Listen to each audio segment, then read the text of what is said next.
दोस्तों, क्या आप जानते हैं कि भारत में सबसे लंबे रूट पर चलने वाली ट्रेन कौन सी है?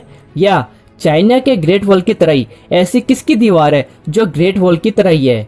और दोस्तों, क्या आपको मालूम है कि भारत में एक ऐसा गांव है जहां पर घरों में दरवाजा नहीं होता? आज मैं आपको इस वीडियो में ऐसे ही अजीबोगरीब फैक्ट्स बताने जा रहा हूं जो आपको हैरान कर देंगे। वीडियो शुरू करने से पहले आप लोग मेरे चैनल को प्लीज सब्सक्राइब कर देना और साथ ही साथ वीडियो को यार एक लाइक कर देना। तो चलिए वीडियो शुरू करते हैं। फैक्ट नंबर 1, ट्रेन हमेशा से लोगों को रोमांचित करती आई है।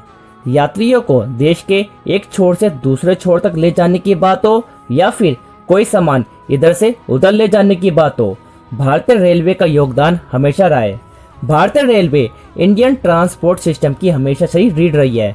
मैं आज आपको एक ऐसी ट्रेन के बारे में बताने जा रहा हूं जो भारत में सबसे लंबी दूरी तय करने वाली ट्रेन है।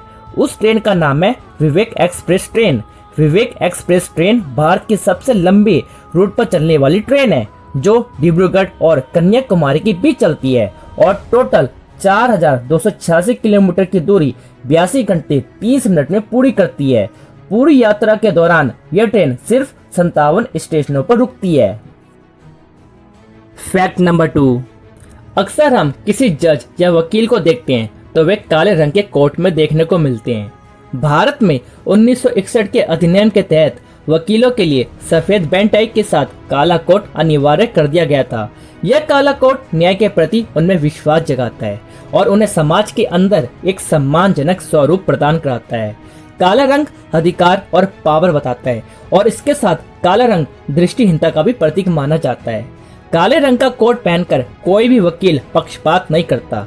वहीं सफेद शर्ट और सफेद बैंड टाई शुद्धता का प्रतीक है, इसलिए वकील काले रंग के कोट पहनते हैं। लेकिन बात यहीं पर खत्म नहीं होती। कुछ लोगों का मानना है कि काले कोट की प्रथा इंग्लैंड से आई है।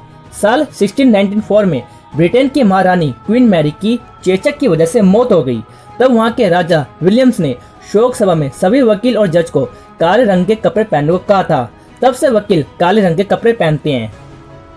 फैक्ट नंबर 3, दोस्तों, दिल्ली राजा महाराजाओं और सुल्तानों का स्थान रहा है और उन्होंने अपने राज्य में दिल्ली में बहुत से ऐसे स्मारक बनवाए जो आज हम सबके लिए हैरान कर देने वाले हैं।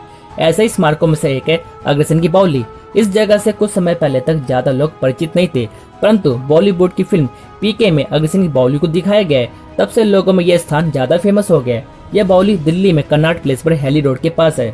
अग्रसेन की बावली का निर्माण 14वीं शताब्दी में शौर्य वंश के राजा महाराज अग्रसेन ने कराया था, परंतु अभी तक ऐसा कोई भी सबूत नहीं है जिससे यह साबित हो सके कि इस अद्भुत वास्तुकला का निर्माण किसने कराया था। यह बावली 60 मीटर लंबी और 15 मीटर चौड़ी है। बावली में नीचे तक पहुंचने के लिए 106 सीढ़ियां बनाई गई हैं। कई लोग अग्रसेन की बावली को दिल्ली की सबसे डरावनी जगहों में से मानते हैं।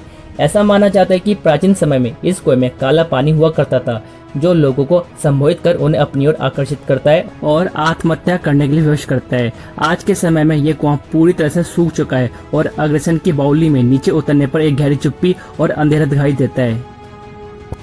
फैक्ट नंबर 4, गॉथार्ड बेस दुनिया की सबसे लंबी रेलवे सुरंग है। यह स्विट्जरलैंड पहाड़ के 2.3 किलोमीटर नीचे बनी है। इसकी लंबाई 57 किलोमीटर है। इस सुरंग को बनाने में 17 साल का समय लगा और इस पर 80,000 करोड़ रुपए का खर्च आया। आपको इस बात को जानकर हैरानी होगी कि 57 किलोमीटर की सुरंग को पार करने में सिर्फ 17 मिनट लगते हैं। गॉथार्ड बेस टनल से हर रोज 260 मालगाड़ियां और 65 पैसेंजर ट्रेनें गुजरती हैं। ट्रैक पर ट्रेन 200 किलोमीटर घंटे की स्पीड से दौड़ती हैं। इस सुरंग की खास बात यह है कि पहाड़ के ऊपर का तापमान 0 डिग्री और सुरंग के अंदर का तापमान 46 डिग्री रहता है। इस सुरंग के बनने से अब ज्यूरिख से नॉर्थ इटली पहुंचने में सिर्फ 2 घंटे 40 मिनट का वक्त लगता है। फैक्ट नंबर 5, फांसी को सुबह होने से पहले इसलिए दी जाती है ताकि दूसरे कैदियों और कामों पर इसका असर ना हो, और दूसरा कारण ये भी है कि जिसको फांसी की सजा सुनाई गई हो उसे ज्यादा इंतजार कराना ना पड़े। सुबह फांसी देने पर उनके घर वालों को भी अंतिम संस्कार के लिए पूरा समय मिल जाता है। फांसी देना जेल अधिकारियों के लिए बहुत बड़ा काम होता है, इसलिए फांसी सुबह ही दिया जाता है। फांसी देते वक्त वहाँ पर कौन कौन मौजूद होते हैं? फांसी देते वक्त वहाँ पर जेल अधीक्षक, एग्जीक्यूटिव मजिस्ट्रेट, डॉक्टर और जल्लाद मौजूद रहते हैं। इनके बिना फांसी नहीं दी जा सकती। फांसी की सजा सुनाने के बाद जज पेन की नींव क्यों तोड़ देते हैं? फांसी की सजा सुनाने के बाद पेन की नींव इसलिए तोड़ दी जाती है क्योंकि इस पेन से किसी का जीवन खत्म हुआ है तो इसका दोबारा प्रयोग ना हो। कितनी देर के लिए फांसी पर लटकाया जाता है? यह कोई निश्चित समय नहीं होता, पर 10 मिनट के लिए फांसी पर लटका दिया जाता है।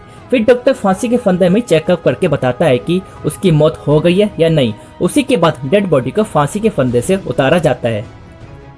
फैक्ट नंबर 6, शनि शिंगणापुर भारत के महाराष्ट्र राज्य के अहमदनगर जिले में स्थित एक गांव है जो अपनी शनि देवता के मंदिर के लिए प्रसिद्ध है। इस गांव की आबादी 3000 है और यहाँ पर किसी भी घर में दरवाजा नहीं है। इतना ही नहीं, घर में लोग अलमारी, सूटकेस आदि नहीं रखते। ऐसा शनि भगवान की आज्ञा से किया जाता है। लोग घर की मूल्यवान वस्तुएं, गहने, कपड़े, रुपए, पैसे आदि रखने के लिए थैली तथा डिब्बों का प्रयोग करते हैं। केवल पशुओं से रक्षा हो इसलिए बांस का ढकना दरवाजे पर लगाया जाता है। यहाँ पर कभी चोरी नहीं हुई है। यहाँ आने वाले भक्त अपने वाहनों में कभी ताला नहीं लगाते। कितना भी बड़ा मेला क्यों ना हो, कभी किसी वाहन की चोरी नहीं हुई है। इस गांव में कोई भी मकान 2 मंजिला नहीं है। फैक्ट नंबर 7, आप लोग चाइना के ग्रेट वॉल के बारे में जरूर जानते होंगे। इस ग्रेट वॉल की तरह ही भारत में भी एक ग्रेट वॉल है जो भारत में ज्यादा फेमस तो है, लेकिन इसे कुछ लोग ही जानते होंगे। ये दीवार राजस्थान के उदयपुर के राजसमंद में है। ये दीवार कुंभलगढ़ किले की है। ये दीवार 36 किलोमीटर लंबी है। माना जाता है कि इस दीवार की चौड़ाई इतनी है कि 10 घोड़े एक ही समय में इस दीवार पर दौड़ सकते हैं। इस कुंभलगढ़ किले का निर्माण महाराणा कुंभा ने 15वीं शताब्दी में कराया था, लेकिन वहीं कुछ ऐसी मान्यता है कि कुंभलगढ़ किले का निर्माण 500 ईस्वी में मौर्य साम्राज्य के राजा संप्रति ने कराया था। इस कुंभलगढ़ किले के अंदर 360 मंदिर हैं, जिसमें से 300 मंदिर जैन धर्म के हैं और बाकी हिंदू धर्म के हैं। ये किला धार्मिक और ऐतिहासिक दोनों दृष्टियों से काफी महत्वपूर्ण है। इस किले में 7 बड़े दरवाजे हैं। इनमें से सबसे बड़ा राम पोल के नाम से जाना जाता है। हल्ला पोल, पागरा पोल, नींबू पोल, भैरव पोल एवं तोपखाना पोल किले की अन्य दरवाजे हैं। इस कुंभलगढ़ किले के अंदर एक और किला है जिसे करतारगढ़ के नाम से भी जाना जाता है। फैक्ट नंबर 8, राजस्थान का कुलधरा गांव एक शापित और रहस्यमय गांव है। इस गांव का निर्माण लगभग 13वीं शताब्दी में पालीवाल ब्राह्मणों ने किया था, लेकिन यह 19वीं शताब्दी में घटती पानी की आपूर्ति के कारण पूरा गांव नष्ट हो गया था। लेकिन कुछ लोगों के अनुसार इस गांव का विनाश जैसलमेर के राज्य मंत्री सलीम के कारण हुआ था। सलीम एक दीवान था। सलीम की नज़र इस गांव की खूबसूरत लड़की पर पड़ गई थी। वो उसे किसी भी तरह से पाना चाहता था। सलीम ने इसके लिए ब्राह्मणों पर दबाव बनाना शुरू कर दिया था। हद तो तब हो गई जब सत्ता के मद में चूर उस दीवान ने लड़की के घर संदेश भिजवाया कि यदि अगले पुनवासी तक उसे लड़की नहीं मिली तो वो उस गांव पर हमला करके लड़की को उठा ले जाएगा। गांव के लिए ये मुश्किल घड़ी थी। उन्हें या तो गांव बचाना था या फिर अपनी बेटी। इस विषय पर निर्णय लेने के लिए सभी 84 गांव वाले एक मंदिर पर इकट्ठा हो गए और पंचायतों ने फैसला किया कि कुछ भी हो जाए अपनी लड़की उस दीवान को नहीं देंगे। फिर क्या था, गांव वालों ने गांव खाली करने का निर्णय कर लिया और उन्होंने जाते वक्त श्राप दिया कि आज के बाद इन घरों में कोई नहीं बस पाएगा। फैक्ट नंबर 9, जोधपुर अहमदाबाद राष्ट्रीय राजमार्ग पर जोधपुर से पाली जाते वक्त पाली से लगभग 20 किलोमीटर दूर सड़क किनारे एक मंदिर बना है। इस मंदिर में किसी देवी देवता की नहीं बल्कि एक बुलेट बाइक की पूजा होती है। सिर्फ यहाँ के लोग ही नहीं बल्कि पुलिस वाले भी इस मंदिर में दर्शन करने आते हैं। इस बुलेट बाइक के पीछे एक कहानी जुड़ी हुई है। यहाँ के लोगों का मानना है कि सन 1988 में ओम बन्ना अपनी बुलेट पर अपने ससुराल से अपने गांव चोटिल्ला आ रहे थे। तभी उनका एक्सीडेंट एक पेड़ से हो गया और ओम की उसी वक्त मृत्यु हो गई। एक्सीडेंट के बाद उनकी बुलेट को रोहित थाने ले जाया गया, पर अगले दिन पुलिस कर्मियों को वो बुलेट नहीं मिली। वो बुलेट बिना सवारी चलकर उसी स्थान पर चली गई थी जहां ओम बन्ना का एक्सीडेंट हुआ था। ऐसा बार बार हुआ जब उसे थाने लेकर आया गया। आखिर में पुलिस ने उसे चैन से बांध दिया, लेकिन वो बाइक तब भी उसी जगह पहुंच गई। फिर ग्रामीणों ने और पुलिस वालों ने चमत्कार मानकर उस बुलेट को वहीं रख दिया और उसकी पूजा करने लगे। तब से उस दिन से आज तक इस बाइक की पूजा हो रही है। फैक्ट नंबर 10, दुनिया में कई तरह की अजीब व गरीब जगहें मौजूद हैं। उनमें से एक है भारत का केरला के मलप्पुरम जिले में स्थित कोदिन्नी गांव। इस गांव में ज्यादातर बच्चे जुड़वा पैदा होते हैं। पूरी दुनिया में 1000 बच्चों पर 4 जुड़वा बच्चे पैदा होते हैं, लेकिन इस गांव में 1000 बच्चों पर 45 बच्चे पैदा होते हैं। लेकिन औसत के हिसाब से यह पूरी दुनिया में दूसरा और एशिया में पहला स्थान है। इस मामले में चीन, पाकिस्तान भी पीछे हैं। लेकिन मैं आपको बता दूं, विश्व में सबसे ज्यादा जुड़वा बच्चे पैदा करने में नाइजीरिया का इग्बो हो रहा है, जहां पर 1000 में से 145 बच्चे जुड़वा बच्चे पैदा होते हैं। इस गांव में मुस्लिम की कुल आबादी 2000 है। इनमें से 250 से ज़्यादा जुड़वा लोग हैं। ऐसे में आपको इस गांव में स्कूल में और पास के बाजार में कई हमशक्ल बच्चे नज़र आ जाएंगे।